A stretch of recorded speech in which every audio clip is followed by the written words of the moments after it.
Hello and welcome back to RamsTalkPodcast. And we are here today after Derby have made two more signings. We've signed Andreas Weimann, Danny Bart. I think it's pronounced Danny Bart. I realised midway through saying that you meant to pronounce it differently. And I realised in the episode I did launching it, I called him Bath for the entire thing. So sorry, Danny, if you're listening. I'm sorry to hurt you in such a way. But we've got loads to talk about today, loads of potential deals, loads of deals that have been done internally, loads of deals that have been done from elsewhere.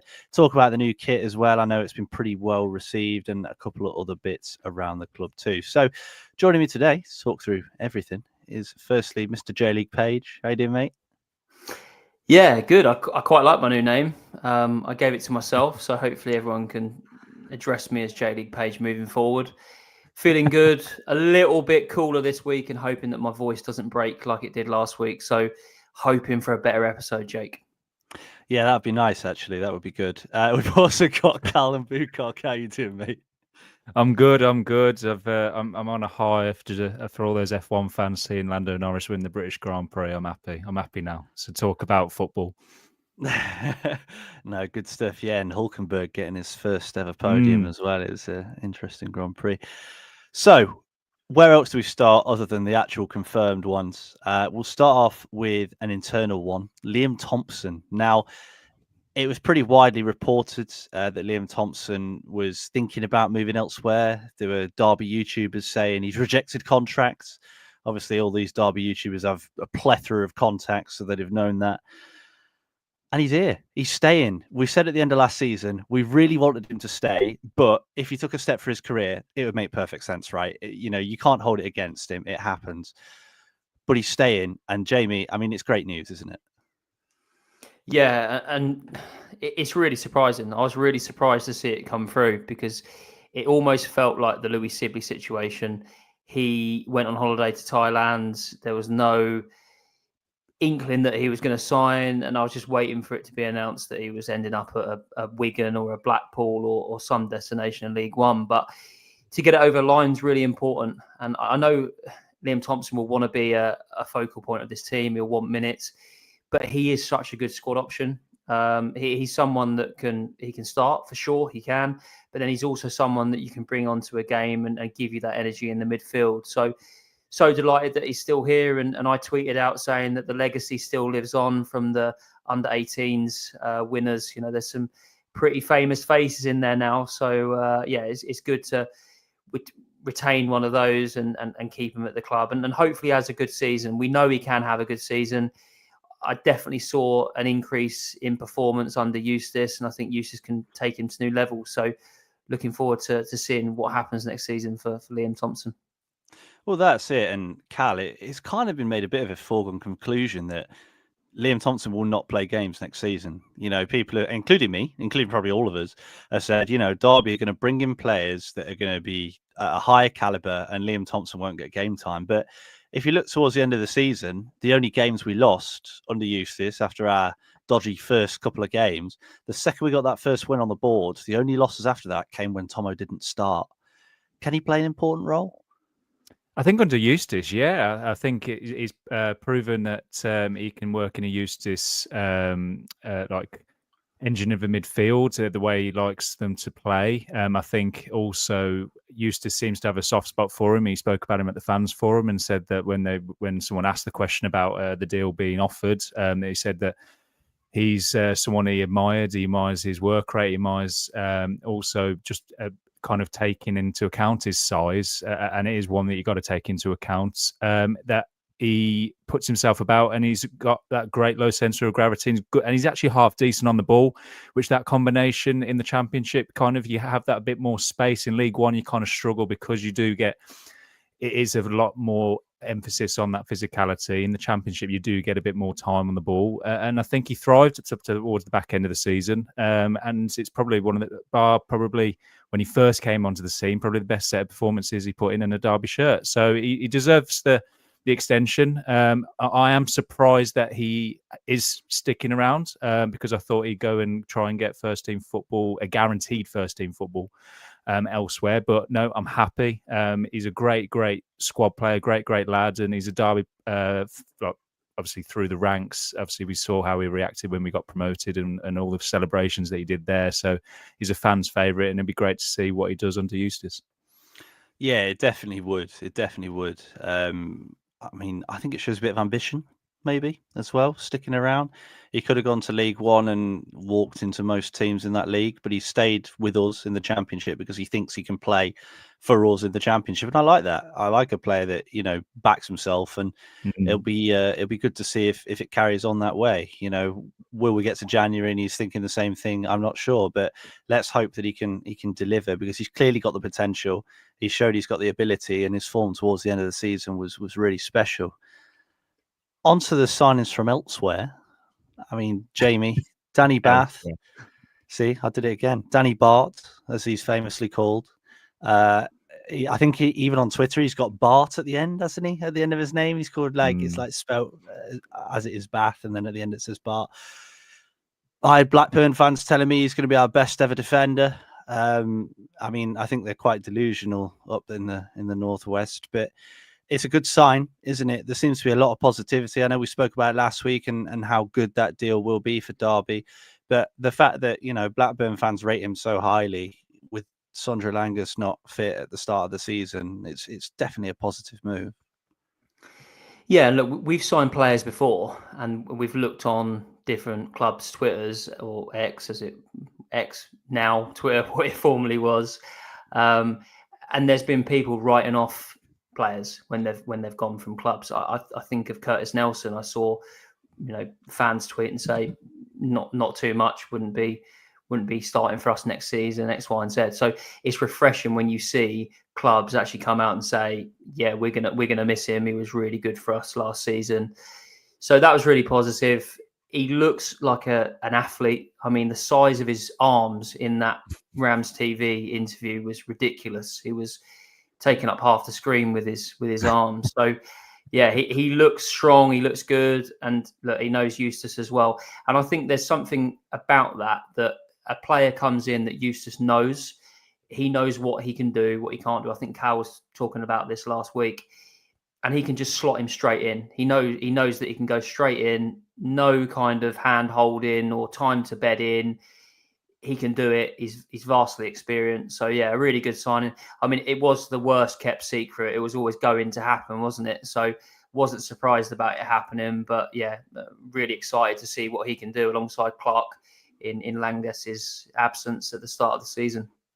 Yeah, definitely. And I think his signing and Vyman's signing that we'll talk about as well in a couple of minutes have gained a few dodgy accounts on Twitter, a few followers. I think the amount of people that were like, yeah, they're signing, guys, they're signing, and then they're signing. People are going, well, they must know something. They must have some in the know information. My favorite one was Tyrese Dolan. I don't know how many people you guys saw. I saw a lot of people saying it's done. It's been announced. It's Monday. It'll happen. Just you wait. 1st of July, they will all sign. And they seem to have gone really quiet. It seems a bit weird, doesn't it? Because, I don't know, they're very loud on a Sunday. And then by Monday, they'll all stopped. Never trust anything you read in the transfer window is the moral of the story, I think, with that. Callum, Danny Bart, I mean, like Jamie's already said, he looks fit. He looks ready to go. So no nonsense signing it. He'll walk straight into this team. Yeah, and he's going to need to, because, as you mentioned, Langus is not going to be fit. He's a right-footed centre half, which will complement Matt Clark on the left. So you kind of think him and Clark will probably be the two starting centre halves going into the start of the season, albeit they get through pre-season injury unscathed. And yeah, I mean, listening to your little preview with him and introducing episodes, I mean, it was kind of that, whether he was going to leave Blackburn, the same as Vyman, because of this length of deals they were looking at offering. We were probably they were thinking that we were going to actually offer him a two-year deal, and we actually managed to get it on a 1-year deal. So, I mean, from a business perspective, it's worked, because I think at the end of the day, we haven't overcommitted, which is what sometimes we get penalised for. We haven't gone and given them a contract that then, if something goes wrong, we're then kind of left scratching our heads what to do going into any more years. But I think from what he proved in terms of performances for Blackburn, I mean, you can't get much worse in terms of squad player. When Langas comes back, is he going to I don't know. Is he going to start? Probably not. I'd probably say Clark and Langas are probably the main two, but I'd definitely have him off the bench. Or if anything does happen to them two when Langas is fit, then he's definitely a championship quality defender. I enjoyed the unintentional slander there, Cal, where you said we can't really get much worse than than Danny Parr, poor guy. But no, I understand exactly what you mean. He's definitely a player that will do a job for us. Even when Langas is back, we'll see. We'll see what happens there. That's the way football is. It's a long season, isn't it? And we know what things can happen. How many times has our defence changed last season? Too many is the answer, I think. Andreas Weimann. Now, we were quite excited for Weimann last week. He came out in his interview, said he likes to play down the middle. Obviously, Rams Talk listeners know that already because we had that on our segment. So you're welcome, guys. But he looks a really interesting signing, Jamie. I mean, playing in from the right, playing in from the left. He's not a winger. I don't know why we played him as a winger before. It seemed baffling because that clearly wasn't his strength. He's clearly good at putting it in the net. He's not good at getting it across the box. But he's another player we can play, behind the forwards, to the right of the forwards, to the left of the forwards, in the three, whatever. I mean, it's a good signing, isn't it? It's another solid signing for Derby. And it's another one where you kind of look at it and go, yeah, that just makes sense. Yeah, exactly. And I think every signing so far has done exactly that. It's made sense. He's massively versatile. He knows the division.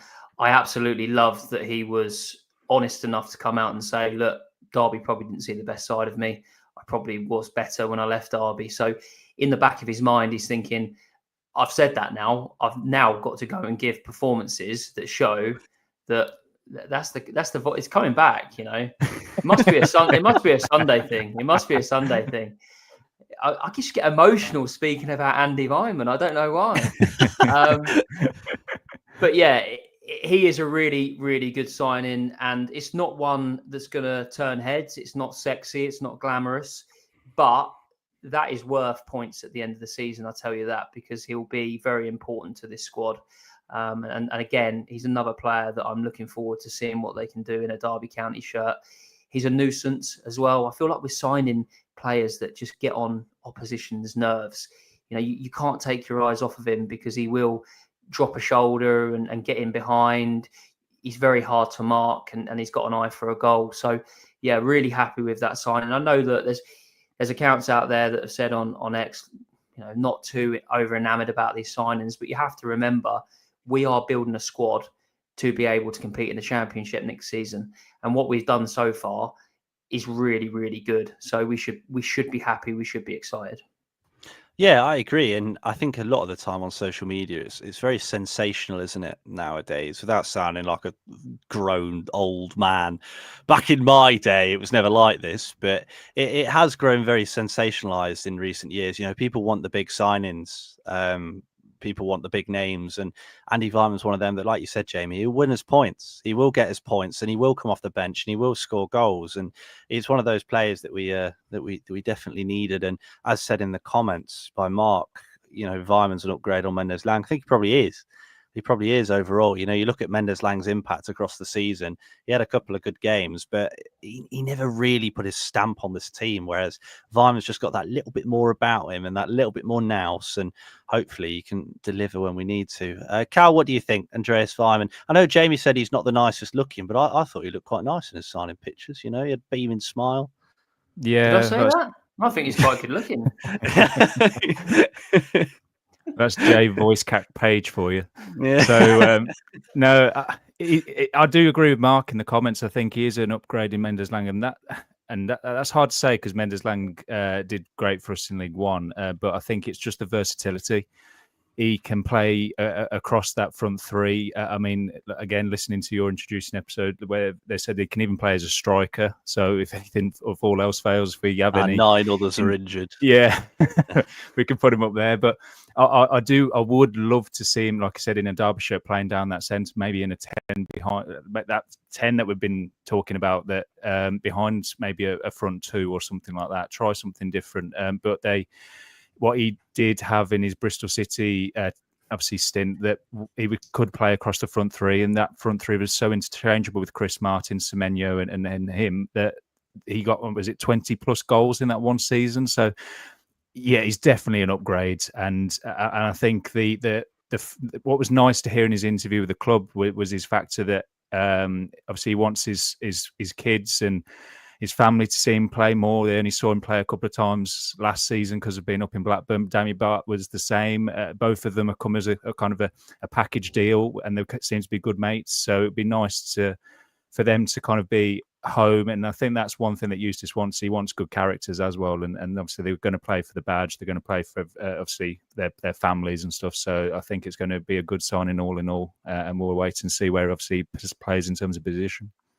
Yeah, I think if he played behind the striker, he'd be more of a Vidra sort of number 10, you know, coming onto knockdowns and picking things up on the edge of the box and making late breaks into the area. You know, he's that sort of player. So, yeah, we've not seen Derby have one of them since Vidra himself, have we? So it could be quite interesting to see what happens.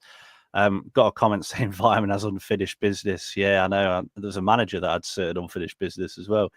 If you cast your minds back, it's another one of those sayings. That's what they were 24 to 48 hours and stuff like that. That's one of the classics. Jim Johnson says most signings so far are 30 plus. Is that an issue, Jamie? I don't think it is. If I'm honest, I think this is your, as Stephen Pearce said, you know, this is our squad players. This is building a squad. The younger lads are surely to come. Yeah, I mean, if the next three are all 30 plus, then probably there's a few questions to ask, but I don't think it is. You have to look at the start of last season and the championship experience that we had in the team was pretty much non-existent. So I think Eustace has done the right thing by getting in experience at this level.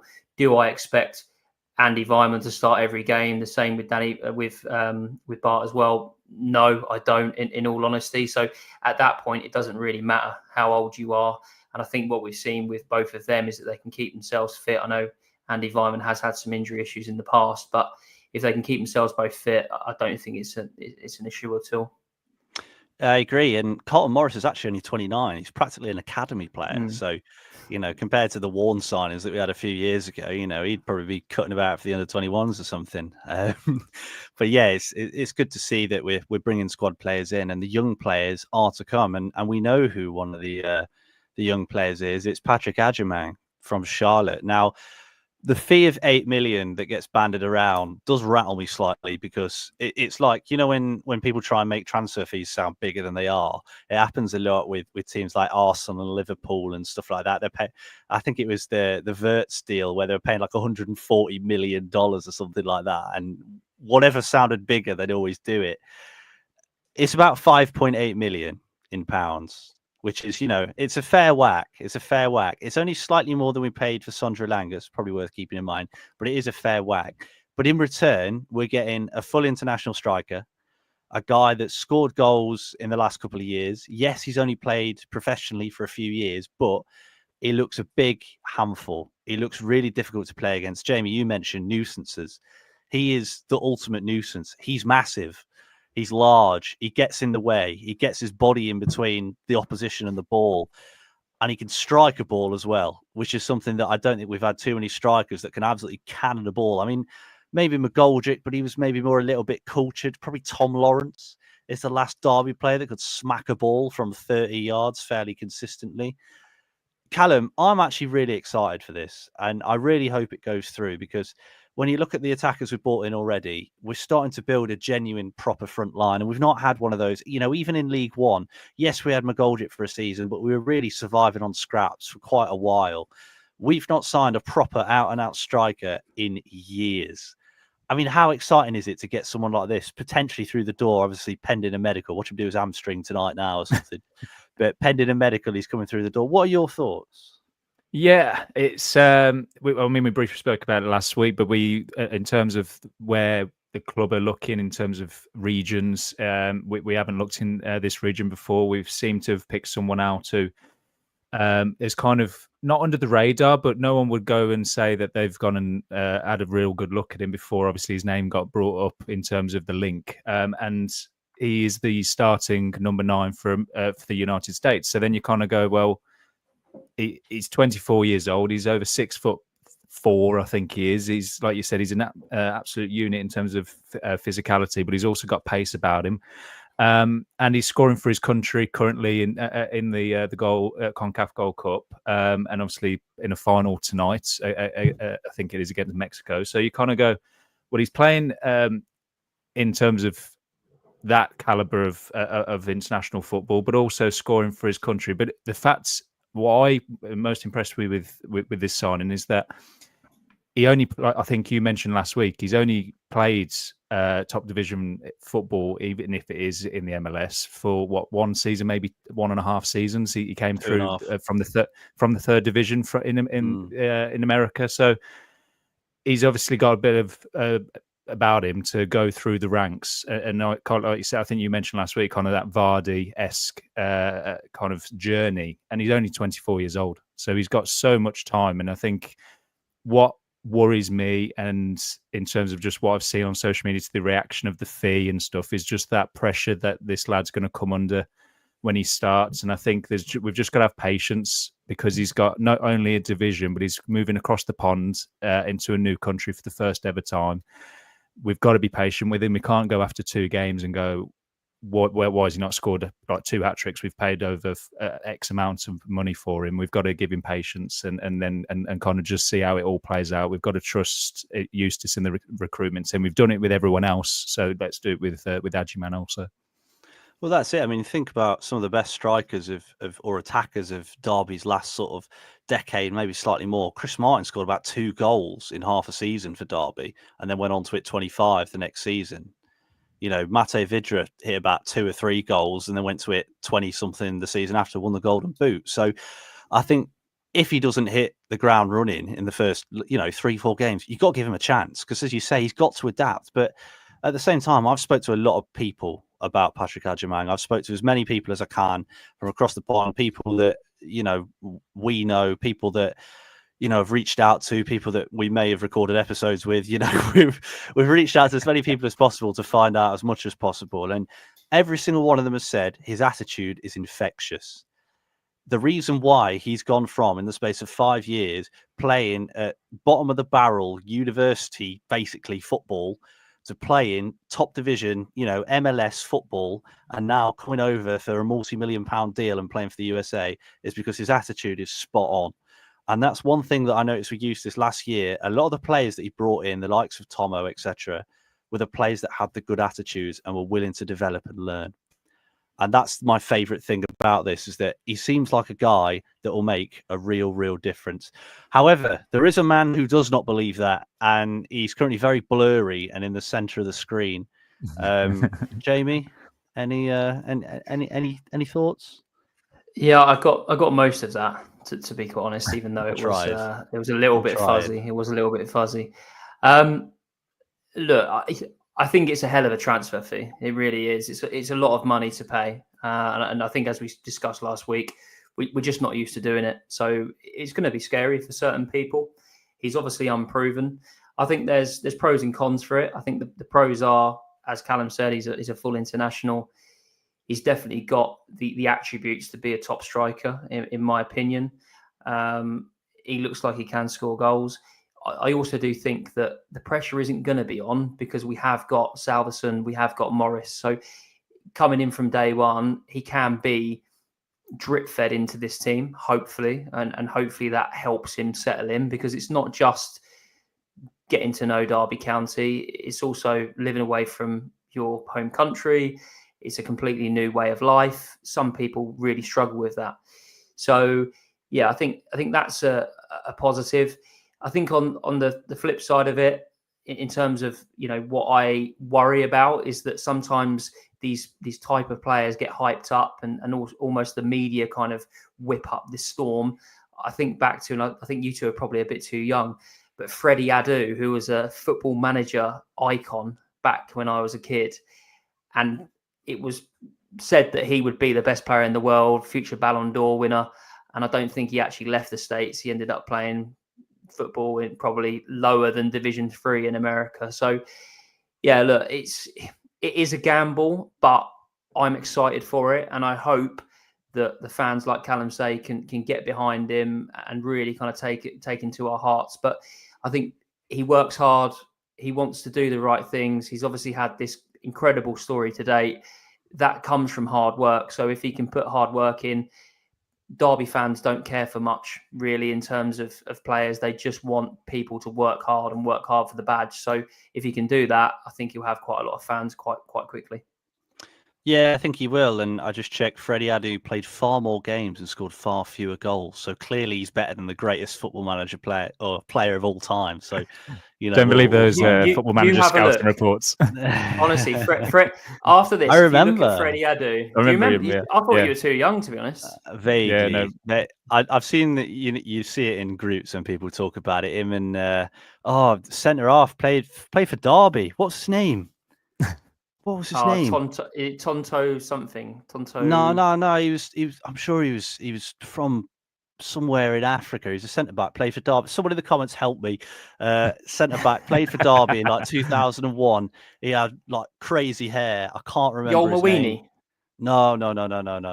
We're talking like potentially went off to be like a priest or something. Oh, Taribo West. Yeah, Adam. Taribo West. That's the one. Taribo West. Adam, Well done, Adam. Lily. Well done. Yeah. So something like that. But yeah, I'm hoping Adjaman can come in and score some goals. I really do. If he can be any better than my poor internet, then that'd be a massive positive as well. I do think the coaching he's going to get under Eustace and his team will massively help him. I think he's going to get. We've seen what's player improvements that this coaching team can do, and I think he'll just thrive off that. Absolutely. And before we did any recording, we put a plan together to each reveal our starting 11 currently with the players we've currently got. So Callum's written his out. Go on, Cal. I think you're probably the only one. So with the current players that we've got, plus the GOAT, Adjaman, what sort of team are you putting together for Derby? Yeah, so this is based on what we've currently got, what I'd probably end up with come the start of the season, hopefully pending some incoming transfers. But I'm going Zetterstrom, obviously starting goalkeeper, Elder left back, Clark. Then I'd go obviously Danny Bart and Wilson being the start of the season. If Langas was fit, it would be Langas. Then I would go Adams and Kenzo in centre mids. Vyman just in behind two strikers of Adjaman and Morris. Jamie, what are you thinking? What's your team? So well, I guess same back four. Obviously, Langas over Danny Bart, but obviously Danny Bart's the start of the season. I will have in midfield a three of Ben Osborne, Kenzo Halbmine, and Ebu Adams. We are trying to win games, Jamie. Just well, I've got a little diamond going on, so okay. I do quite like the diamond. Then I'd have Andy Vyman behind Adjaman and Morris, because I think those three could really link up quite well together. So yeah, I think with regards to that situation, you are relying heavily on Kane Wilson giving you that width, but I think naturally he will give you that. And if you've got Adams in that team, I think he'll be able to cover the work of 2-3 men anyway. So yeah, I've seen Mark in the comments. Mark Osborne, I am massively backing this season. I've said it in the group chat. I've said it online. I'm backing in this season. And if I'm wrong, you can call me out. But I'm hoping for more good performances or bounce some back good season. Performances. Yeah, second season syndrome. That's what it is. Same guy who backed Colin to score goals in the Championship, by the way. So League One. Let's just keep that in mind. I think if it was going to be my team, obviously, if I can get through to you guys, if you can actually hear me, Zetterstrom in goal. I think I'd go for a back three with the current team that we have. I don't think we've got a strong enough midfield, like Jamie putting Osborne in it. I think it'd be a back three of, obviously, you've got Danny Bart in the middle, Clark on the left, Langas on the right, and then right wing back, Kane Wilson, left wing back, Callum Elder. And then I think in midfield, you'd have two holding of Liam Thompson and Ebu Adams, just out of necessity. I think you'd have just in front of them, you'd have the lovely Andy Vyman, and then a front two of Patrick Adjaman and Carlton Morris. That would be my team. I don't think we've got the strength in midfield yet to play for. In my person, I think until we get that holding midfielder, and I guess that's the next question, isn't it? where are the gaps in this Derby team? I mean, all of our teams have made it blatantly obvious we're missing a hole in mid, aren't we? Are there any other positions where you think Derby need to strengthen? Yeah, I guess it's dependent on how we set up, but I think a lot of people in the comments and when we've kind of put stuff out on X have said, look, where are the wingers? Where are the wide players? So probably that holding midfield player, someone that can do the 6, the 8, the 10 would be amazing. And then some wide players, because if we know anything about Carlton Morris, he needs the service, he needs the ball into the right areas if he's going to score goals. So yeah, interesting to see what we do in wide areas and also that midfield role as well.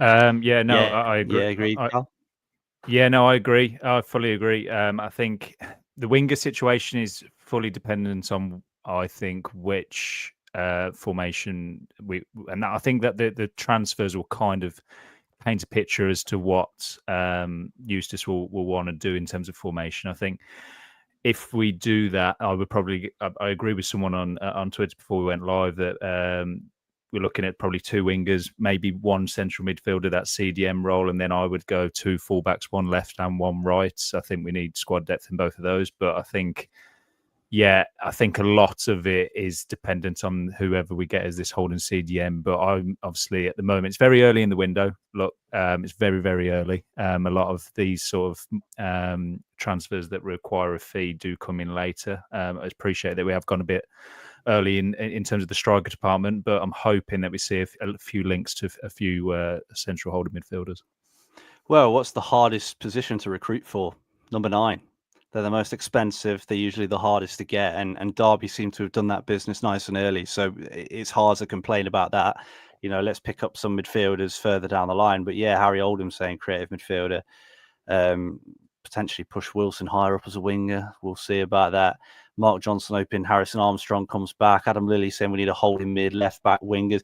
I think we're all in the same boat, aren't we? We've got Forsyth who's 98 playing at left back, or Callum Elder who's fit twice a season, despite being genuinely quite a good player. And then on the right hand side, you've got Wilson who's fit most of the time, and then Niambi who's never fit, and Joe Ward who's also never fit, and probably will be one of the ones on the way out. So we're lacking at fullback, we're lacking in holding midfield and creative midfielder as well. Kenzo Houdman, I thought, for the first sort of 10, 15 games of last season, really creative in sort of a freer forward role. And then the second he sort of got dragged into playing, a holding midfield pivot position, it didn't really suit him as well. So maybe we already have the answer there. We'll have to find out, and we'll see what Eustace does down the line. But enough about players. Let's talk about some other stuff that's gone on at the minute. Derby have got a new shirt, a brand new kit. I quite like it, Jamie. Do you? Yeah, I do. I think it's the right nod to probably one of the best shirts that I've ever seen whilst I've been alive, in all honesty. The thing Ever? for me, ever. Yeah. I mean, I'm obviously. Are we talking biased Derby? because I'm Are we a talking Derby. Derby or ever? No, I'm not talking. I'm talking Okay. world football.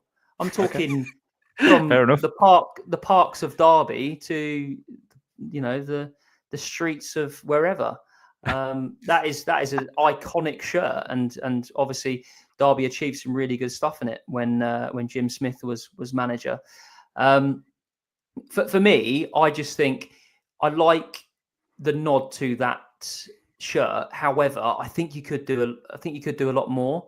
So I think you could do a centre badge. I think you could include a bit of detail on the collar.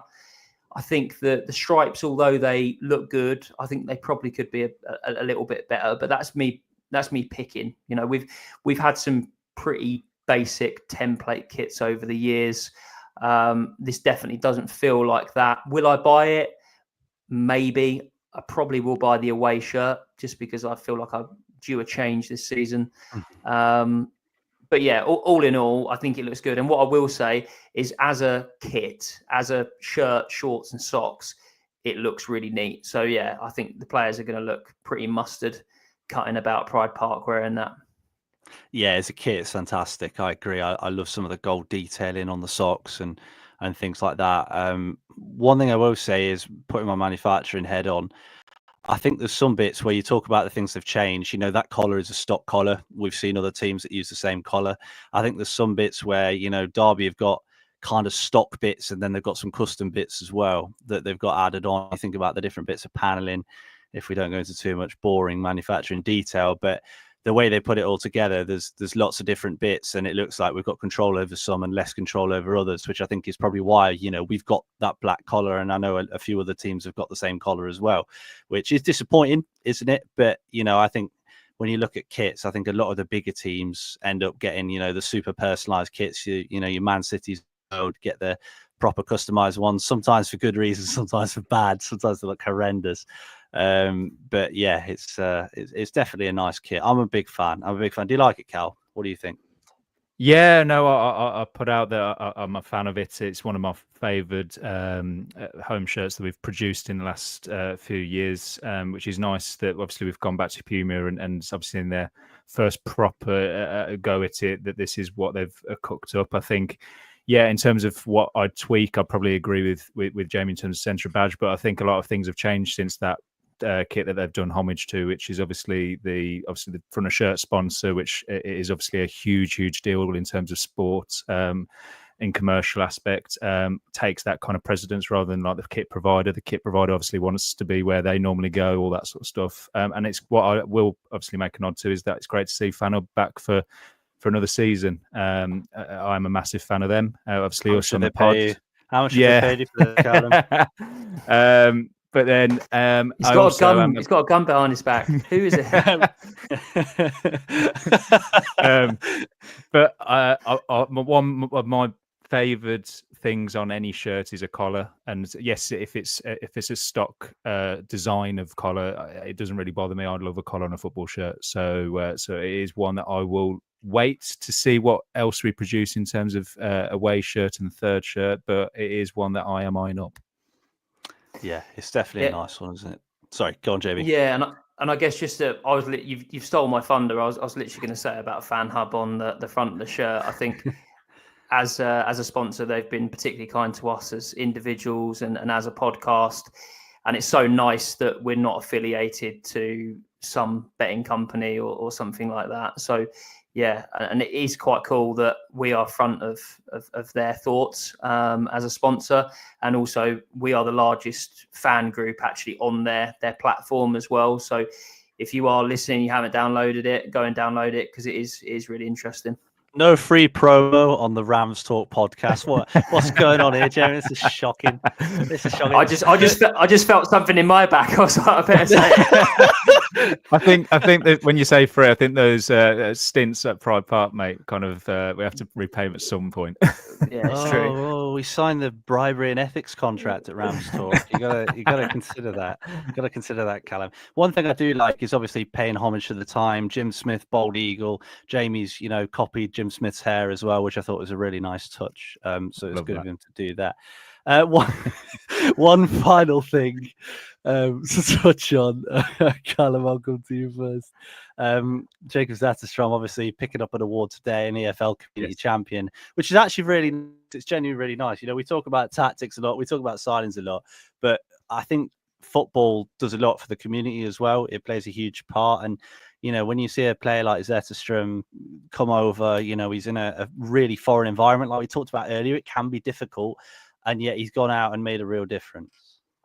He has, yeah. I mean, he's a lovely guy. He's obviously picked up the Derby County fan base in the palm of his hand and absolutely loves this club. From how he's not only performed but also on and off the pitch. He obviously seems to be doing a lot in the community. Obviously, a lot of it goes unnoticed. And obviously, this is a nice bit of recognition for him, and to do it in his first full season, and kind of get recognised not only for just part of maybe the community trust, but also kind of through the PFA and getting recognised more nationwide is amazing, and league wide. So yeah, I mean, he's a great guy, and from all he does and all his gambles and stuff on the pitch. But it's great to see that he does a load of stuff off the pitch. So that kind of is a testament to him and to the club in terms of what they do. Yeah, it definitely is. And Mark Johnson says the worst sponsor has to be Just Eat. Yeah, you're right, mate. That was horrendous. It's like, if you see the Watford one, Jamie, if you see Watford's shirt, You see that the yellow shirt with the blue sponsor is horrendous. Yeah, I mean, there are some absolute criminal shirts out there. I mean, Preston being sponsored by Spud Bros as well. That's rather interesting. But yeah, look, I think that there's definitely worse shirts out there. So I think we have to count ourselves as lucky that we're not having to buy that, because I think naturally as a fan, there's some people that would just buy the new home shirt regardless, even if they like it or they don't like it. So if you do like it, that's obviously a positive. One final thing before we go, Derby obviously back in action next week. We'll obviously be back on the Sunday as well. Matlock, I don't think any of us are going, are we? I didn't fancy it this time. I'll have to go to Austria instead. Oh no! But it's going to be a really interesting game. Who are you looking forward to seeing most, Cal? Morris. I'd like to see Morris leading the line. I'm also looking forward to seeing what kind of formation Eustace goes with overall. I think Vyman getting back in the show if he's fit enough, and Bart to go into there. So yeah, it's kind of that first little thing of football's back, and it can't be. We always say Matlock is obviously where the season starts. It always seems to start for us there. So hopefully we can obviously get some decent weather, get those fans behind the goal again, and obviously some decent goals. I remember Tomo did a great goal last season. So see what comes up. I know it's the first couple of games in pre-season is always a bit odd with regards to doing almost like 2 starting 11s, and we'll probably have a few academy players. So we might see some of those maybe featuring at this pre-season to see if they obviously can stick it out and be part of the squad going forward. Yeah, I remember Alex Stepien Iwemene had a really good game last year in midfield, like completely controlled the game, and I thought, this is it. This is the guy, and then he never played for us again and got released. So the Matlock game can be quite deceiving. Deceiving game. Jamie, who are you looking forward to seeing, mate? Well, the cast of Eustace's nuisances, you can't say that too quickly. Morris, definitely. I think, just seeing him and seeing how he can occupy defences and bring other people into play, hoping that he can link up quite well with the likes of Kenzo and Andy Vyman as well. I guess in terms of what Callum said there will be some performances from youth players that will give us a little bit of hope. So the likes of Lennon Wilden, I think, is someone that will be knocking on the door, wanting to see more minutes this season. So yeah, and obviously with the creation of this B team as well, how is that all going to work? Is there going to be players that want to be involved in that are then going to be involved in the friendlies, and maybe the trialist brothers will return for Derby? You never know. But yeah, all in all, it's about getting minutes in legs, as I'm sure that's the normal response of every manager throughout the whole world when it comes to pre-season.